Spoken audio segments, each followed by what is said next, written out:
이 사회지문, 법지문 읽을 때는 항상 관계성 읽어야 된다라고 있고, 자, 그래서 자원은 민법상 권리의 대상입니다. 자원은 권리의 대상입니다. 무슨 권이라고 얘기하겠지? 그래서 물건을 대상으로 하는 권리 물건, 행위를 요구할 수 있는 권리 채권. 이렇게 물건과 채권을 한 번에 얘기하는 게 수능에서 뭐 또는 기출에서는 거의 안 나오거든요. 수능 특강에서는 계속 이렇게 던지고 있어. 그래서 이번에 만약에 나오면 같이 나오지 않을까? 근데 우리는 이제 읽혀야 된단 말이야. 아, 물건이 뭐였고 채권이 뭐였다. 요구할 수 있는 권리 맞지? 야, 내놔. 행위. 그치? 읽힌단 말이에요. 이게 아는 만큼. 그래서 여기 앞에 법지문은 사실 법지문은 우리가 초반에 읽기 어려울 수가 있거든요. 근데 이 개념은 꼭 알고 가야 되는 개념이에요. 그래서 뭐 나오든 안 나오든. 자, 민법에서 권리의 발생, 소멸, 이전 등과 같은 권리의 변동, 이걸 권리의 변동이라고 하는구나. 이렇게 가로쳐서 같은 거다. 자, 일어나려면 영향받는 당사자들의 합의에 의한 계약 필요한 것이 원칙입니다. 계약에 의해서 권리 변동이 일어납니다. 그렇죠? 그럼 계약에 의해서 채권 변동이 일어나니? 빨리 생각해봐. 계약에 의해서 채권 변동이 일어나? 빨리 채권 변동이 일어나? 그래, 요구할 수 있는 권리니까. 그럼 계약에 의해서 물건 변동이 일어나니? 일어나겠지. 물건이 이렇게 넘어가는 순간 물건이 변동되는 거니까. 알겠죠? 예컨대 예를 들어줬어요. 채권이 발생하려면 채권자 채무자 사이에서 계약이 필요하고, 물건이 소유권이 이전되려면 물건인 소유권 커봐. 물건은 소유권이다. 소유권인 양도인과 소유권을 취득하려는 양수인 사이에서 계약이 필요하다. 자, 이게 아는 만큼 보이지만 만약에 몰랐다라고 하더라도 채무자, 채권자를 관계를 그려줘야 돼요. 알겠죠? 양도인, 양수인을 관계를 그려줘야 돼요. 몰랐으면. 이렇게. 그러나 잠깐만, 이렇게 한 방향이겠다. 이거는 지금 여기서는 한 방향으로만 설명하는 거지. 자, 그런데 채권의 변동이 계약만 있으면 발생한 것과는 달리 가로치고 날려버려. 채권은 계약만 있어요. 그러나 물건은 뭐라고요? 계약 플러스 공시 방법. 그럼 여기서 이제 물건, 채권을 기본으로 깔고 하나 더 들어가겠다. 뭘로? 공시 방법. 그래서 이제 공시 방법에 대한 얘기로 들어간 거란 말이에요. 자, 공시 방법에 대한 개념 정리 나오네요. 공시 방법이란 어떤 물건에 대해 누가 어떤 권리를 가지고 있는지를 누구나 쉽게 알 수 있게 해주는 방법을 뜻한다 라고. 그럼 공시의 뜻을 정리하고 가자. 얘들아, 공시 무슨 말일까? 공시 시 아까 보다 나 시력을 회복해야 된다 이런 시도 있었잖아. 공은 공개적으로 보여주는 거. 알겠지? 자, 여기까지. 그럼 공시 방법에 대해서 물건의 종류 따라 정해진다. 여기서 그러면 드러나는 우리가 문맥은 불유가 나오겠죠. 왜요? 하나의 공시 방법에서 그러면 뭐 물건에 따라서 이렇게 나눠질 거니까. 그럼 어떤 공시 방법이 있대요? 첫 번째, 토지나 건축물과 같은 부동산이라는 단어도 우리 얘기했지? 움직이지 않는 재산. 자, 이런 대한 물건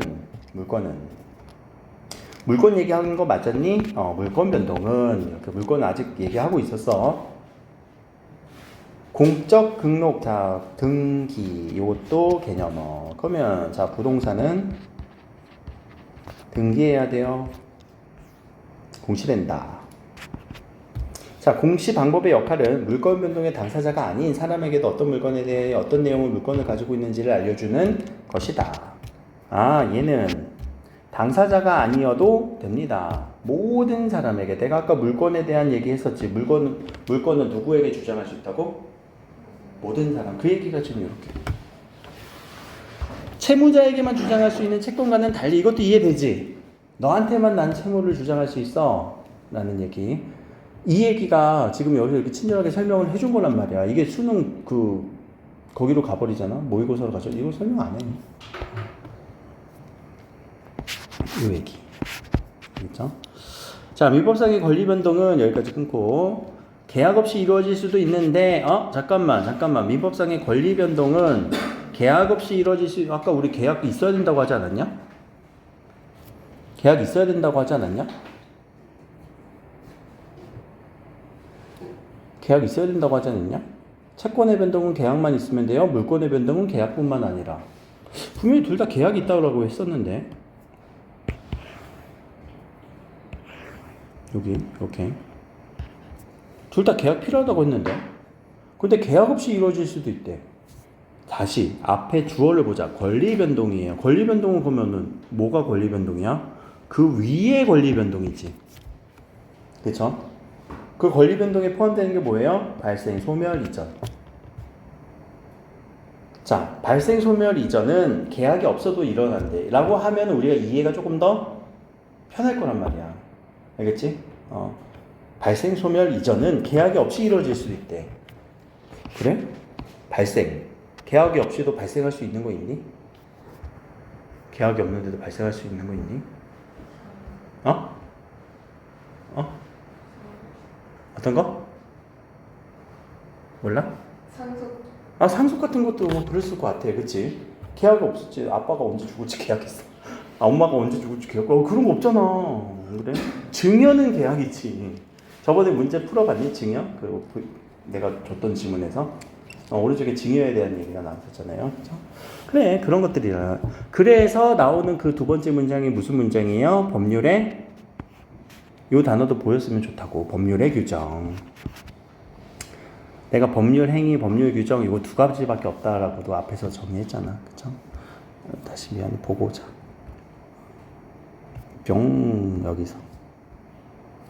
법률 행위와 법률의 규정 요 두 가지밖에 없으니까 항상 법률 행위하는 거냐 아니면 규정하는 거냐. 행위는 뭐야? 계약하는 거고, 이건 뭐 상속이라던가 이런 거 받는 거죠. 그쵸?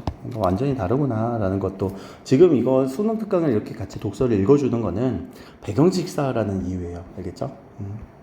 그러니까 읽고 자기가 이런 게 내용이 있구나 라고 정리를 해야 돼. 근데 지금 정리하는 내용들이 주요 단어들 위주로 정리를 할 건데, 주요 단어들은 앞에서 얘기했던 것들 그대로 갖고 와서 뭐 무효다, 취소다, 뭐 해제다, 해지다, 법률의 규정이다, 법률 행위다, 채권이다, 물건이다, 그 정도만 알아도 법지문이 한결 수월해요.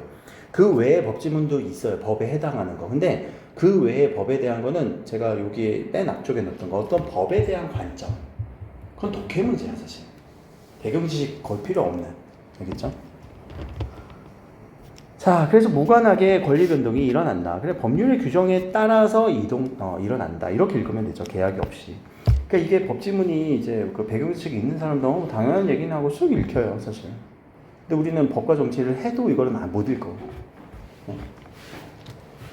자, 또한 법률에 의한 물권 변동은, 법률에 의한 물권 변동, 이건 법률의 규정, 이걸 얘기한 거겠죠? 계약에 의한 물권 변동과는 달리 가르치고, 법률 행위와는 달리 공시 방법을 갖추지 않아도 일어납니다. 공시 안 해도 됩니다. 공시라는 건 아까 우리가 얘기하면 등기라고 했었잖아. 그치? 상속을 얘기를 해보자. 나 집을 상속받았어. 등기는 아직 못했어. 부동산 거기 등기소라는 데 있는 거 알죠? 구청 이런 데. 등기소 가서 내가 등기를 이렇게 해야 되거든요. 저희 아버지가 돌아가셔서 제가 집을 물려받았어요. 그런가요? 이렇게 위로도 좀 받으면서, 그런데 세금을 얼마 내세요? 등기도 해야 되고. 그렇게 해야 되는데, 그럼 봐봐. 상속을 받았잖아. 그럼 나한테 상속을 준 사람은 세상에 없을 거 아니야. 그럼 그거 누구 건데? 내 거지. 그럼 공시 방법이 없어도 이미 누구께 됐어? 내게 된 거란 말이야. 등기하지 않아도 내게 돼요. 예컨대, 자, 빚을 갚지 못한 채무자의 재산을 법원에서 경매하는 경우, 경매도 있네요. 법원에서 매각 허가 결정을 받은 매수인이 매각 대금을 납부하면 조건, 등기를 하지 않아도 소유권을 취득한다. 그래서 우리가 경락받는다라고 얘기해요. 낙찰받는다 이런 단어 들어봤지.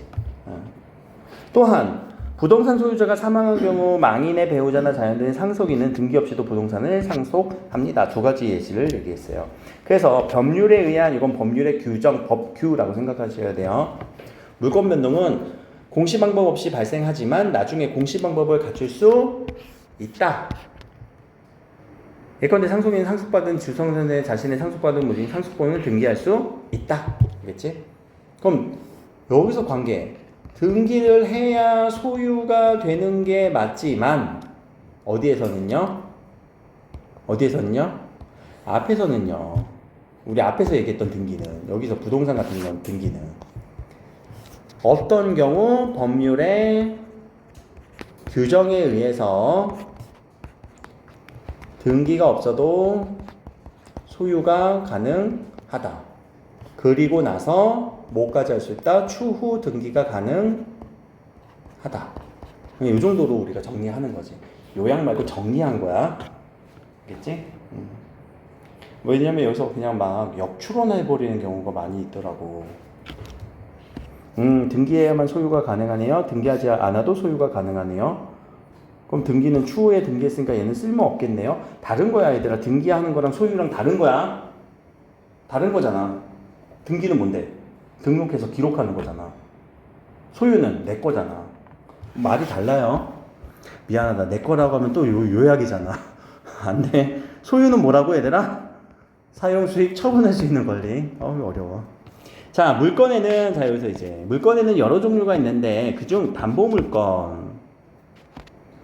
자, 물건은 사용이 아니라 금전 채권자의 채권의 회수를 목적으로 한다는 점에서 사용을 목적으로 하는 소유권 등의 물건과는 다릅니다. 아, 사용을 목적으로 하는 소유권과는 다르다. 담보는 담보 잡힌다라는 말은 들어봤죠? 그래서 금전 지급이라는 특수한 행위를 요구할 수 있는 권리인 금전 채권의 실현을 위해 필요하다. 채권의 실현. 그럼 결국 이거는 채무와 관련된 물건이네. 야, 이건 채무와 관련된 물건이 지금 여기서 되게 뭔가 이렇게 연결되는 거네. 그치? 우리는 아까 채권 따로 채무 따로 이렇게 했었잖아. 담보물건은 특수하게도 채무와 관련된 물건이에요. 채권과 관련된 물건이에요. 알겠죠? 자, 그 이유는 무엇일까? 안 궁금한데 궁금한 척하고 있네. 자, 아무튼 자, 채무자가 금전을 지급할 채무를 이행하지 못하면, 자, 이거 쉽게 얘기해 볼까? 이거는 금전을 지급할 채무를 이행하지 못한다. 무슨 말이야? 돈을 갚지 못하면 채권자는 채무가 가진 물건을 법원을 경매로 팔고 납부한 매각 대금을 받을 수 있다. 이때 동일한 채무자에 대한 금전 채권자가 여러 명이면 동일한 채무자 한 명에게 돈 받을 사람이 여러 명이면, 자, 내가 여기서 여러분들한테 막 이렇게 10,000원씩 빌렸어. 아, 돈을 못 갚겠다. 야, 이거 태블릿 가서 팔아. 근데 조금 이제 뭐 몇 년 썼으니까 20,000원에 팔렸어.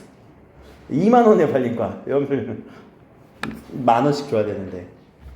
그러면 그걸 어떻게 해야 된다? 비례하여 나눠 가진 것이 원칙이다. 그치?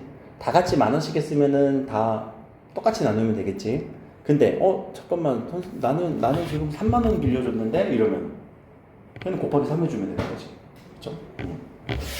자, 그러면 특정한 채권자가 자신의 채권액을 전액을 먼저 받을 수 있는 권리인 우선 변제권은 하나 예외가 있다라는 얘기예요. 그래서 담보물건은 이런 우선 변제권을 내용으로 하는데, 라는 말이 무슨 말인지 이해되는 사람. 담보물건은 우선 변제권을 내용으로 하는데, 이해되는 것 같은 건 표현해 한번 해보자. 다른 채권인지. 아니, 저 문장 자체를 그냥 한번 뭐 우선 변제권을 내용으로 하는데 무엇을 내용으로 하는데, 이 말의 표현은 혹시 알아? 무엇을 내용으로 하는데 적용된다? 적용이란 단어랑 내용은 달라. 적용되는 것을 원칙으로 한다? 담보물건은, 야, 내자가 무슨 내자냐? 담보물건은 우선 변제권이 그 안에 속해 있다고. 적용이란 말로 우리가 이해할 수는 있지. 근데 적용이란 거와 그 안에 있다랑 다르지. 내 안에 너 있다랑. 응? 내 안에 너 있다 그거 아니야 혹시? 드라마? 그게 내용이라고. 이 안에 있는 게 내용이라고. 근데 적용은 갖고 와서 붙이는 게 적용이잖아. 적용은. 그게 달라. 그 표현 자체가 달라. 그러니까 지금 그렇게 어휘에 공을 들여야 된다고요. 우선 변제권이 있는 거야, 담보물건은. 알겠지? 이미 가지고 있는 거야. 그러니까 이 내용으로 한다라는 말 자체가 여러분들을 잘 안 쓰잖아. 우리가 이걸 내용으로 한다 이렇게 표현 잘 안 써. 근데 법에서는 되게 많이 써요. 그럼 내용이라는 건 뭐야? 그 안에 있다 그냥. 그럼 뭐가? 담보물건은 우선 변제권이 있다. 그치? 있다. 이렇게 생각하면 돼요. 자, 우선 변제권은 채무자뿐 아니라 동일한 채무자에 대한 다른 채권자에도 주장할 수 있어야 한다. 이건 무슨 말이에요?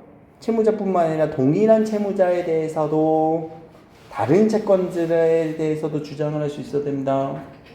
채권인데 한 사람한테 주장하는 게 아니라 다른 사람한테도 주장한다. 그래서 우선이라는 단어를 쓰죠. 그래서 물권의 성질도 갖춰야 된다. 아까 우리 물권의 성질 뭐라고? 여러 사람들한테 내 거야 라고 주장할 수도 있다. 그래서 물권적 효력이 있는 거예요. 우선 변제권이라는 건. 되게 조금 어려운 개념이긴 해요. 여러분들이 뭐 안 어려운데요 할 수도 있어요. 근데 물권하고 채권은 완전히 구분되는 거거든. 근데 얘네들이 뭔가 연결되면서 이런 식으로 생기는 효력이 하는 거예요. 알겠죠? 그래서 자, 이어서 담보물권은 소유권 등의 다른 물건들이 가지는 일반적인 성질과 구별되는 고유한 특성을 가진다. 어떤 특성? 사용이 아닙니다. 그래서 채권 회수입니다. 첫째, 전액 갚으면 소멸. 전액 갚으면 소멸. 그럼 이거는 법률에 의한 법에서 규정했다는 거죠. 둘째, 채무자가 전액을 갚기 전까지는 전부에 대해 이거 되게 중요해요.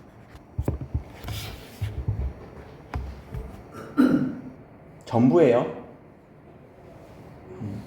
야, 나 10만 원만 빌려줘. 알았어. 일단 5만 원 내가 갚을게. 5만 원 빌려. 그러면은 자, 담보 이거 내가 이거 태블릿 담보로 잡았어. 그러면 태블릿 반쪽만? 반쪽짜리 태블릿 이렇게 잘라서 줄 거냐? 그래서 전부라는 거. 알겠지? 물건을 잘라서 줄 수가 없잖아. 특히 부동산, 건물 잘라서 줄 수 있냐? 층별로 나오는 층별로? 야, 층별 가져가? 아니, 야, 층별로 나눴다라는 얘기가 뭐냐면, 층별로 나눈 물건이라는 거는 그 물건 여러 개라는 얘기야. 우리 층별로 사실 부동산 같은 경우는 주인이 다르거든? 야, 아파트도 봐보라. 아파트 전체가 혼자서 사는 사람도 없잖아. 우리 같은 사람은, 각 층에서도 요 정도가 내 거잖아. 안 그래? 내 건 없어요, 현실적으로. 나도 빌렸어요. 그러나, 각 층마다 그게 물건이 적용된다는 얘기야. 알겠지? 그러니까 건물 자체를 우리는 잘라주지 못한다. 그렇게 생각을 해야 돼. 왜냐면 층마다 주인이 다를 수 있죠. 방마다 주인이 다를 수 있죠. 알겠죠? 그거는 물건을 더 세분화해서 구분 지어놓은 거예요. 그걸 구분 등기라고 얘기를 해요. 그러니까 층마다 이렇게 잘라서 준다 이런 얘기는 여기서 생각하면 안 돼. 알겠지? 셋째, 물건 자체가 아니라 물건의 가치입니다. 그래서 물건이 사라져도 그 물건을 대체하는 이익이 발생하면 담보 물건이 됩니다. 담보 잡았어. 근데 물건이 타버렸어. 안 돼. 그래도 대체하는 이익이 또 우리는 가치로 환산을 하는 거지. 자, 불타 없어지더라도 소유인 채무자가 화재보험금 청구권을 취득하면 담보물 대신에 돈만 받으면 되거든. 야, 돈이 목적이지. 받으려는 돈이 목적이지 집이 목적이었겠냐? 돈만 주면 돼. 그럼 화재보험으로 다 불이 탔어. 그럼 보상금을 받지? 보상금 내놔. 라는 거. 그래서 이게 나중에는 조금 어려운 말인데 대위권 행사 이런 말로도 있어요. 대위권. 소위, 중위, 대위가 아닙니다. 나중에 대위라는 단어가 많이 나와요. 그 위치를 대신한다고. 돈을 받을 사람의 위치를 대신한다. 대위권이라는 거. 라는 얘기.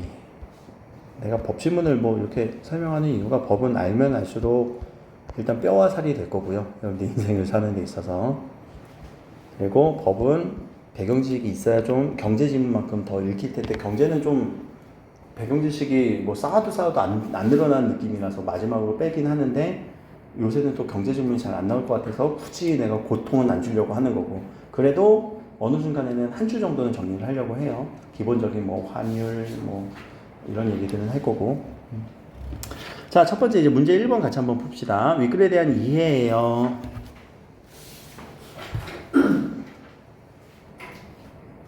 적절한 거 찾으라고 하는 거지. 1번. 자, 물건은 공시되어야 하고 물건의 종류와 관계없이 공시방법은 통일합니다. 뭔 소리야? 아까 우리 분류했었지? 분류한 거 기억나면은 돼요. 그치? 근데 분류한 거 여기 옆에 따로 없었지, 지금. 공시방법이 따로 부동산 등기 말고 없었지. 그러니까 요 공백을 준단 말이에요. 공백을 주는데, 공시방법은요, 부동산 등기 말고도요, 우리 차랑 뭐, 차량 혹은 뭐 선박 이런 것들에 대한 동산 등기도 있어요. 그래서 이런 것들은 등기로 인한 부동산과 동산은 등기로 인한 공시고요. 점유로 인한 공시도 가능합니다. 내가 갖고 있으면 내 거라고 보여주는 게 점유로 인한 공시가 있어요. 그 정도는 올해는 안 나오는 거니까 일단 남겨두시고. 2번 물건의 일반적인 성질과 성질상 물건의 대상이 물건이 사라져도 물건을 대체하는 이익이 물건의 대상이 된다. 적절하니? 이거 이 말 나왔던 것 같은데 대체돼도 우리가 그렇게 된다? 그건 담보 물건이에요. 알겠죠? 일반적인 물건이라고 얘기하면 안 된단 말이에요. 알겠죠? 일반적인 물건 절대 안 돼요. 물건에 대한 권리잖아. 근데 물건에 권리인데 그 물건이 사라지면 없어지는 거지. 근데 담보 물건은 다르다 이렇게 얘기를 한 거잖아. 알겠죠? 그래서 물건이라고 설명하면 안 됩니다. 3번. 자, 이 말이 어떻게 바뀌었나 봐봐. 매각 허가 결정을 받고 경매대금을 완납한 매수인은 여기 사이를 한번 끊고 읽어봐. 소유권을 취득한다. 소유권 취득한 거 맞죠? 돈만 내면. 근데 그 말을 아까 뭐라고 했어? 공시방법을 갖추기 전에 라는 말. 이 말이 지문에서 뭐라고 나왔니? 등기하기 전에, 뭐 공시하기 전에, 그치? 방법을 갖추기 전에 뭐라고 나왔어? 지문에서? 이거 등기라고 했었지, 그치? 그러니까 이 말이 등기하기 전에 이렇게 읽혀야 된단 말이야. 이런 패턴들이 나중에 계속 연습을 할 건데 우리가 지금 읽었던 지문들로만 또 연습을 할 건데 어휘가 바뀌는 거, 말이 바뀌는 거, 패러프레이징 되는 거. 그럼 우리는 이 말이 뭔지 몰라가고 막 헤매는 경우도 있단 말이에요. 그렇죠? 그래서 답은 3번이죠. 4번 어디가 틀렸어?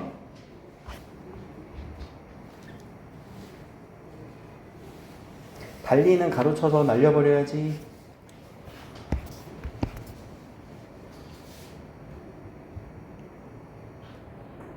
권리의 소멸이 법률 근거로 일어나는 것은 민법상의 권리에 대해 공통적으로 적용되는 근거다. 소멸? 야, 발생 이전 소멸 이런 것들은 다 공통적으로 적용된다. 민법상 권리에 대해서 법률을 근거로 일어난다. 야, 소멸도 법률적 근거로 일어나는 거 있는 거 아니야? 근데 이거 살짝 나왔었거든. 여러분들 캐치했는지 모르겠다. 법률을 근거하여 소멸되는 거, 권리가. 오른쪽에 여기서. 담보물건은 전액을 갚으면 자동으로 소멸하는데 이거는 법률에서 정했다. 그치? 요 문구가 하나 기억 안 나도 우리 이미 답이 3번이라는 걸 알아야 되는데 4번을 읽으면 아리까리하네. 4번이 왜 정확하게 처리가 안 되니까. 그치? 근데 봐봐. 권리의 발생은 계약을 근거로 일어나는 거 맞니? 권리의 발생? 그럼 소멸은 법률을 근거로 일어나는 거니? 공통적으로 적용되는 거니? 공통적으로 적용된다? 아니 다른 게 틀린 것 같아. 왜? 권리의 발생도 계약을 근거로 일어났지만 뭘로도 일어나요? 법률을 근거로도 일어나니까. 다시 예시를 들어보자. 상속 법률을 근거로 일어나죠? 그러니까 다른 게 틀린 거죠. 이해됐어요? 말 자체가 되게 어려워요. 이 말 자체가 막 관계를 꼬아내기도 하고 그러는데 말을 또 바꾸면 더 어려워지니까 예시를 들어서 생각을 하란 말이야 항상. 그래서 그게 법에 대한 개념, 법률의 행위냐 법률의 규정이냐. 5번 부동산을 상속받은 상속인이 야 상속인은 그러니까 준 사람이야 받은 사람이야? 이거 되게 중요한 단어예요. 우리가 상속자 상속인 하면 받은 사람이에요. 그러면 준 사람을 뭐라고 하겠어?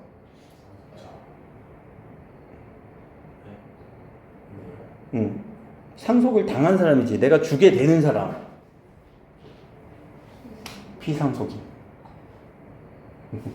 알겠어? 우리 아버지가 돌아가셨어. 나 그래서 집을 한 채 받았어. 그럼 나는 누구? 상속인. 상속자. 그럼 상속을 당하게 된 사람이지. 나 주기 싫거든. 아빠는 돌아가기 전에 집 주기 싫었어. 근데 어쩔 수 없이 당했지. 피상속인.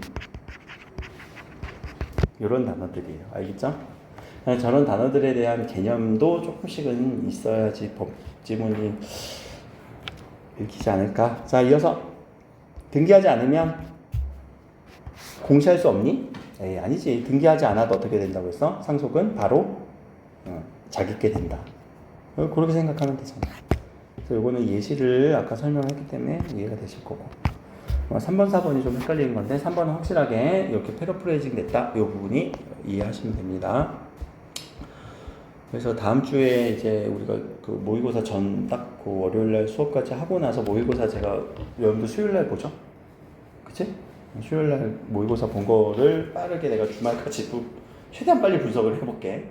분석을 해서 그 다음 주 월요일에는 일단은 그 9월 모의고사 좀 정리를 한번 리뷰를 한번 해야 되지 않을까. 리뷰를 하고 나서 그 다음에 독서가 쉬워지는지를 그 양상을 보고 나서 그래서 좀 정리에 집중을 해야 되는지, 지문 정리에 집중을 해야 되는지, 아니면 이런 오답이 되는 요 말장난에 좀 우리가 정리를 집중을 해야 되는지를 좀 가늠을 한번 해보고 그렇게 또 수업을 이어서 할게요. 자, 이번 기억의 이유로 적절한 거 찾으세요 라고 했을 때, 자, 이런 문제 어떻게 풀어야 되는지 생각해보자. 기억의 이유 가서 찾을까? 기억 어디야? 여기 어디였지? 이쪽?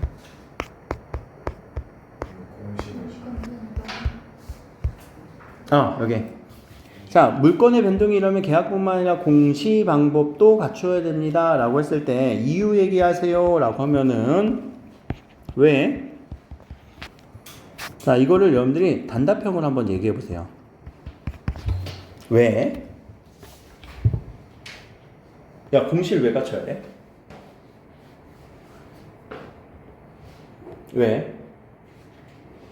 물건의 변동이 일어나려면 계약도 해야 되지만 공시를 해야 되는 경우도 있대. 뭐 같은 경우는? 응?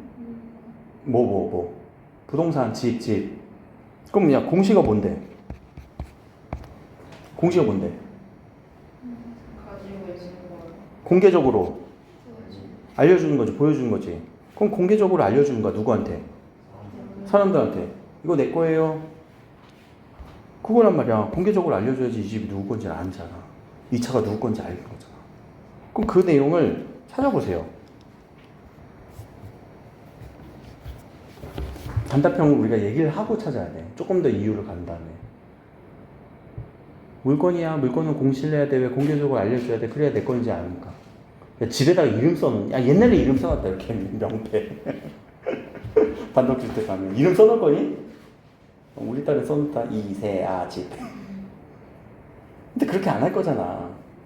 그래서 누구나 확인할 수 있는, 열람할 수 있는 등기부 등본을 이렇게 보면, 이거 누구 집이네? 라고 볼 수 있는 거예요. 그럼 그 이유 몇 번이에요? 2번. 그쵸? 이해됐어? 이렇게 풀어야 돼, 얘들아. 항상 이유 추론 문제가 여러분들 막막할 수도 있거든요. 근데 절대 막막해 하지 마세요. 방법을 모르는 건 아닐 거예요. 단답형으로 내어보시고 그 단답형에 한 번만 더 보세요. 이거는 왜 공시해야 돼? 공시는 무엇이니까? 남들에게 알려주는 거니까. 남들에게 알려준다? 비슷한 내용이 있잖아. 2번. 이렇게. 혹시 헷갈리는 거 있었니?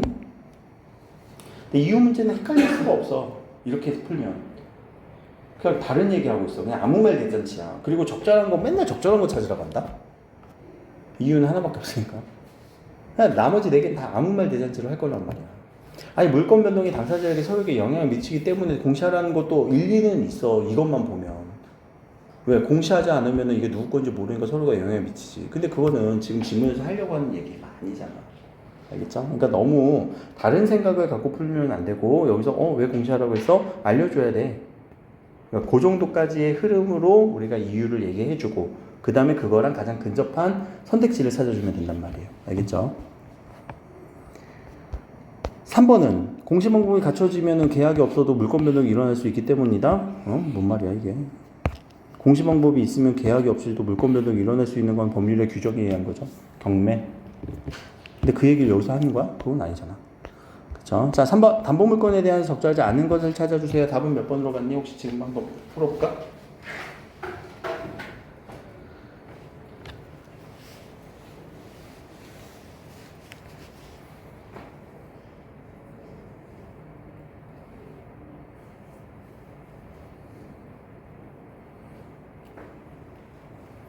1번 선택지. 담보물건의 목적은 소유권의 목적과 다르다. 왜? 담보물건의 목적은 뭐였어요? 채무. 소유권의 목적은 사용. 담보물권자는 담보물건을 채무자 이외에 다른 사람에게도 주장할 수 있니 없니? 채무인데 물권의 성질을 갖고 있었다라고 얘기했죠. 그렇죠? 담보물건은 채무자가 전액을 갚지 않으면 공시를 갖추지 않아도 소멸한다. 갚으면 공시하지 않아도 소멸. 그렇지, 자연소멸. 4번. 담보물권자는 물건을 배타적으로 사용함으로써 우선변제권을 행사할 수 있다. 우선변제권 행사할 수 있니 없니? 아니야? 담보물권은 있어? 5번. 채무자가 금전채무 일부를 갚더라도 담보물건은 담보물건 전부에 대해서 유지된다. 잘라줄 수 없다. 답이 없네? 4번이 답이에요. 왜요? 빨리 찾아. 아니 4번 선택지를 놓고 찾으라고. 앞에 질문 가지 말고. 나 이거 어디 안 읽었어? 야, 사용함으로써 요 표현 위에다가 이거 무슨 관계야? 으로써 뭐뭐으로써 이유인 거지.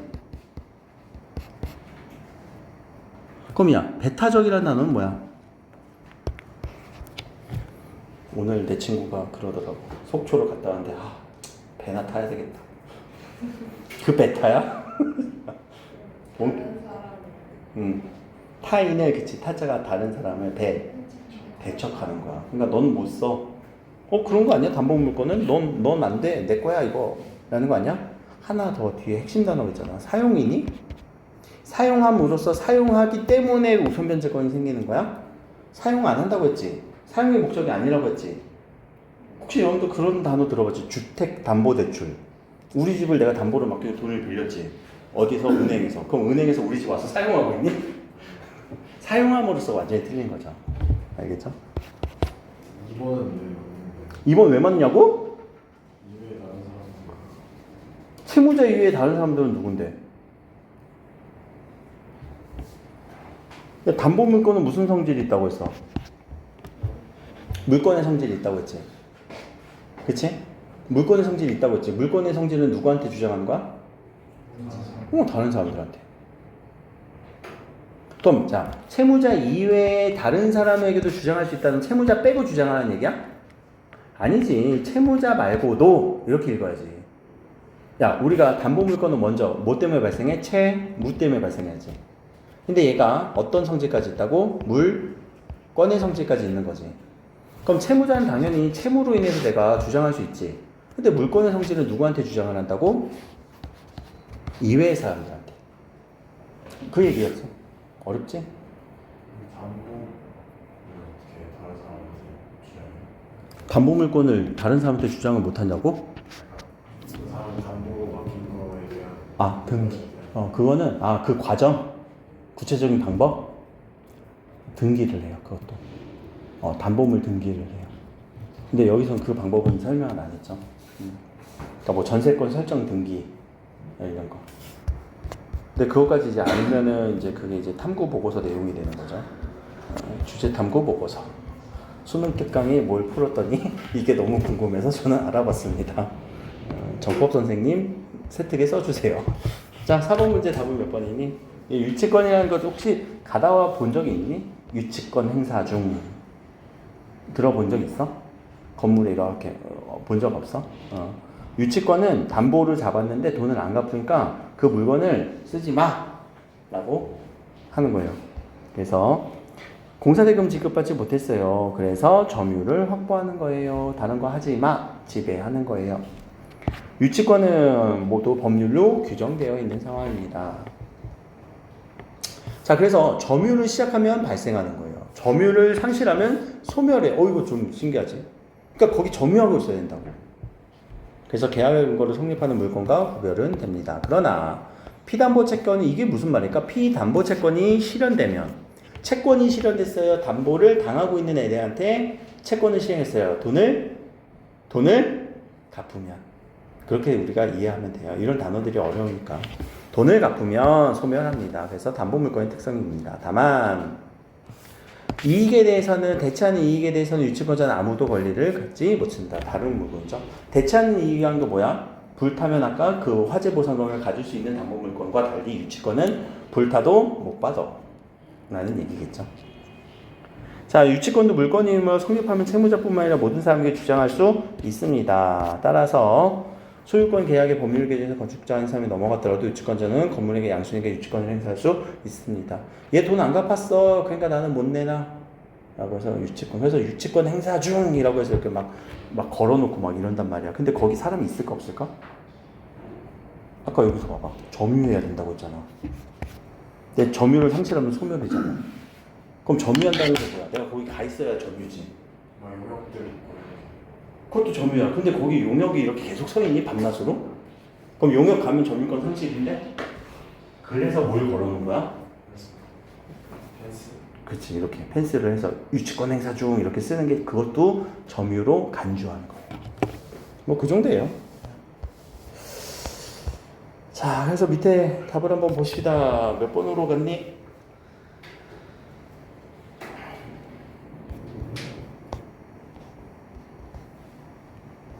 이거 말도 안 되는 얘기가 하나 있네. 답은 몇 번? 2번.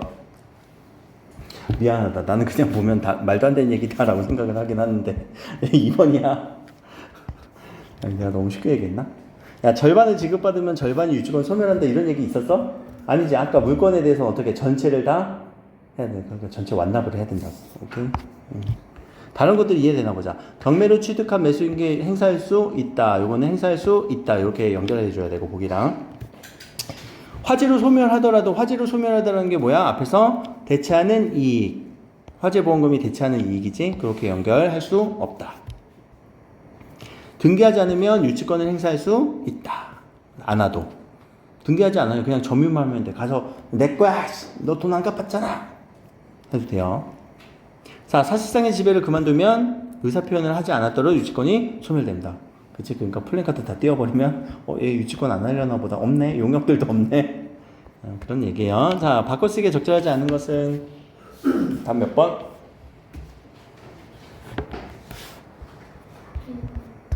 야, 2번 우리 한번 그 어휘 문제 푸는 것처럼 한번 해보자. 2번.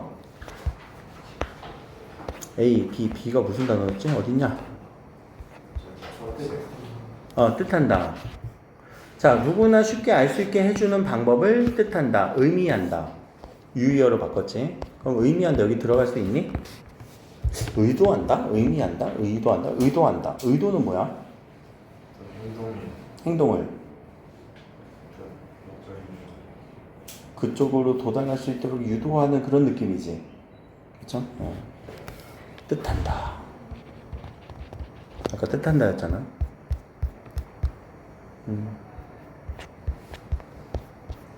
봐봐. 그럼 의도랑 이거는 그 의미로 이렇게 의도한다. 의도의 목적이 있다. 뭐 뜻한다. 라고 했을 때는 의미라는 단어로 유의어로 바꿔보시고 그 유의어가 여기에도 쓰이는지도 한번 넣어보시고. 알겠죠? 그렇게 해서 여러 가지 방법들이 여러분들이 계속 어휘 문제 느낌적인 느낌으로 안 잡히면 방법 얘기해줬잖아. 속성까지도 따져봐야 된다고. 근데 이거는 한자어 고유어라서 여러분들 좀 힘들 수 있어요.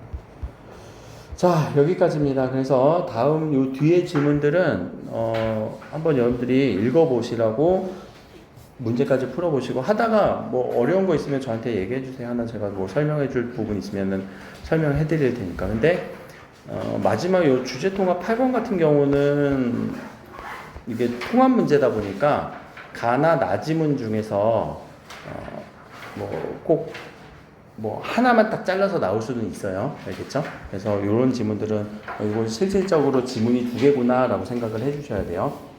그래서 사회지문, 법지문 혹시 뭐 다음 주에 제가 조금만 더 제가 생각해보고 뭐 얘기 요청이 들어오면 한 지문 정도는 더 할 수 있으니까. 그래서 가셔서 풀어볼 거. 알겠죠? 그리고 만약에 다 이렇게 풀어왔다 싶으면 제가 중요한 내용만 정리해서 끝나도록 할게. 여기까지 합시다.